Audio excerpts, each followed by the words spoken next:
सामाजिक सर्वेक्षण की विशेषताओं और क्षेत्र का अध्ययन करने के बाद अब हम पढ़ेंगे सामाजिक सर्वेक्षण के उद्देश्य कौन कौन से हैं। सामाजिक सर्वेक्षण कई उद्देश्यों को लेकर आयोजित किए जा सकते हैं। सर्वेक्षण का उद्देश्य शुद्ध वैज्ञानिक या व्यवहारिक हो सकता है। ज्ञान प्राप्त करने के लिए, समस्याओं के कारण, उन समस्याओं का निवारण करने के लिए और समाज सुधार की योजनाओं को प्रस्तुत करने के उद्देश्य से भी सामाजिक सर्वेक्षण किए जा सकते हैं। सामाजिक सर्वेक्षणों को उद्देश्यों पर मौज़र ने लिखा है कि सर्वेक्षण जनजीवन के किसी पक्ष पर प्रशासन संबंधी की खोज करने के लिए या फिर समाजशास्त्री सिद्धांत के किसी पक्ष पर नवीन प्रकाश डालने के लिए किया जा सकता है। सामाजिक सर्वेक्षण के उद्देश्यों को हम 7 भागों में बांट सकते हैं। इसके मुख्य 7 उद्देश्य होते हैं। पहला है सामाजिक तथ्यों का संकलन करना। सामाजिक सर्वेक्षण एक वैज्ञानिक विधि है जिसका एक उद्देश्य सामाजिक घटना या समस्या के बारे में विश्वसनीय तथ्यों का संकलन करना है, उन्हें एकत्रित करना है। सामाजिक जीवन और व्यवहार के संबंध में गणनात्मक तथ्यों का संकलन करना सर्वेक्षण का एक मुख्य उद्देश्य होता है। इस प्रकार के सर्वेक्षण के द्वारा सामाजिक क्रिया और संगठन के बारे में जानकारी प्राप्त की जाती है।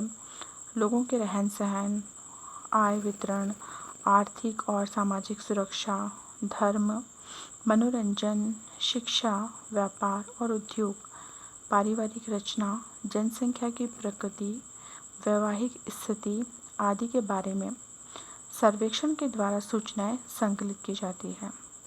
आर्थिक और व्यापारिक क्षेत्र में वर्तमान में सामाजिक सर्वेक्षण का बहुत अधिक प्रयोग होने लगा है।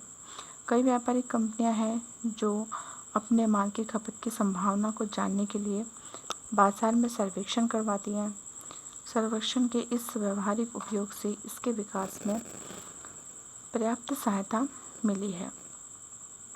सामाजिक सर्वेक्षण का दूसरा उद्देश्य है सामाजिक समस्याओं का अध्ययन करना। सामाजिक सर्वेक्षण का प्रमुख उद्देश्य सामाजिक समस्याओं का अध्ययन करना ही माना जाता है। प्रत्येक समाज में अनेक समस्याएं हो सकती हैं, जैसे कि गरीबी, बेरोजगारी, अशिक्षा, भिक्षावृत्ति, भीख मांगने की समस्या, अपराध, बाल अपराध, आत्महत्या, गंदी बस्तियां आदि विद्यमान हैं। इन समस्याओं के बारे में जानकारी प्राप्त करना और उनके कारणों का पता लगाना और उनके निष्कर्षों के आधार पर इन समस्याओं का समाधान ढूंढना सामाजिक सर्वेक्षण का एक प्रमुख उद्देश्य है। तीसरा सामाजिक सर्वेक्षण का उद्देश्य है कार्य कारण संबंधों की खोज करना। सामाजिक सर्वेक्षण का उद्देश्य सामाजिक घटनाओं के कारणों को जानना भी है। कोई भी सामाजिक घटना यदि घटित होती है तो उसके पीछे कौन कौन से कारण हो सकते हैं, इन कारणों को हम सामाजिक सर्वेक्षण के माध्यम से जान सकते हैं। कोई भी घटना समाज में क्यों और किन परिस्थितियों में घटित होती है, इसकी पुनरावृत्ति किन कारणों से होती है, मतलब जो सामाजिक घटनाएं घटित हो रही हैं वे बार बार क्यों होती हैं और ये समाज को किस तरीके से प्रभावित करती हैं, इन सब को जानने के लिए हमें सामाजिक सर्वेक्षण करना पड़ता है। समाज में कोई घटना बिना कारणों के घटित नहीं हो सकती। इन घटनाओं में कोई ना कोई कार्य कारण ज़रूर होता है और इन कार्य कारण संबंधों को खोजने के लिए ही सर्वेक्षण किए जाते हैं, जो कि सर्वेक्षण का प्रमुख उद्देश्य है। चौथा उद्देश्य है प्राकल्पना का निर्माण और परीक्षण करना। सर्वेक्षण का एक उद्देश्य प्राकल्पना का निर्माण और परीक्षण करना भी है।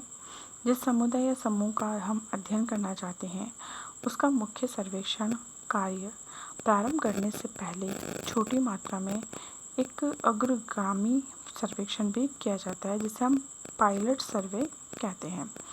इस प्रकार के सर्वे से प्राप्त वास्तविक तथ्यों के आधार पर प्राकल्पनाओं को बनाया जा सकता है। प्राकल्पनाओं के परीक्षण और सत्यापन के लिए भी सर्वेक्षणों का आयोजन किया जाता है। दैनिक जीवन में घटनाओं का अवलोकन और पुस्तक के अध्ययन के द्वारा हमारे मन में विभिन्न उपकल्पनाओं का उदय होता है। हमारे मन में कई सारी हाइपोथेसिस बनती रहती है जब भी हम पुस्तकों का अध्ययन करते हैं या किसी घटना को देखते हैं, उसका अवलोकन करते हैं। तो इन उपकल्पनाओं या हाइपोथेसिस के बारे में वैज्ञानिक विधि के द्वारा संबंधित तथ्यों को एकत्रित किया जाए और उसकी विवेचना किए जाए, इसलिए भी सर्वेक्षण किए जाते हैं। मॉजर कहते हैं कि सर्वेक्षण में दोनों उपयोगिता होती है। उनके द्वारा प्राकल्पनाओं की रचना और अत्यधिक उच्च स्तर पर इनका प्रयोग प्राकल्पनाओं के परीक्षण के लिए भी किया जाता है। पांचवी विशेषता है सामाजिक सिद्धांतों की पुनर्परीक्षा करना। समाजशास्त्र के क्षेत्र में विभिन्न विद्वानों के द्वारा अनेक सिद्धांत बनाए गए। समाज परिवर्तनशील और गतिशील है। परिवर्तनशील अर्थात बदलता रहता है और निरंतर गति करता रहता है। अतः समाज व्यवस्था से संबंधित प्राचीन काल से बनाए गए सिद्धांत वर्तमान और भविष्य के समाजों के लिए भी सही हों, ये ज़रूरी नहीं है। उनका समय समय पर पुनर्परीक्षण अर्थात दोबारा जांच करना आवश्यक है। समय के साथ साथ अनुसंधान के यंत्रों और प्रणालियों में भी सुधार होता रहा है। पुराने सिद्धांतों को नए अध्ययन प्रणालियों के आधार पर परखने और जांचने की आवश्यकता होती है और यही कारण है कि कई सर्वेक्षणों का आयोजन प्राचीन सिद्धांतों और नियमों का सत्यापन करने के लिए किया जाता है। छठा उद्देश्य है सामाजिक घटनाओं का वर्णन करना।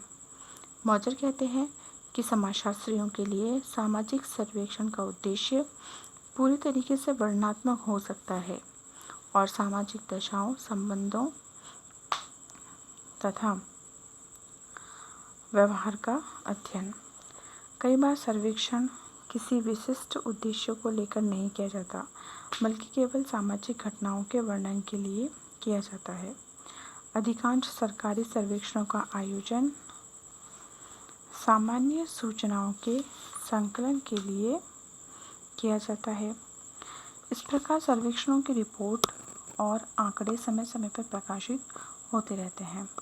भारत में राष्ट्रीय नमूना सर्वेक्षण द्वारा आयोजित सर्वेक्षण के विभिन्न दौर इसी श्रेणी में आते हैं। इस प्रकार के सर्वेक्षणों का उद्देश्य व्यक्तिगत अनुसंधानकर्ताओं के कार्य को सरल बनाना और उन्हें उचित सामग्री प्रदान करना होता है। सातवां उद्देश्य है सामाजिक सर्वेक्षण का जीवन की दशाओं का अध्ययन करना।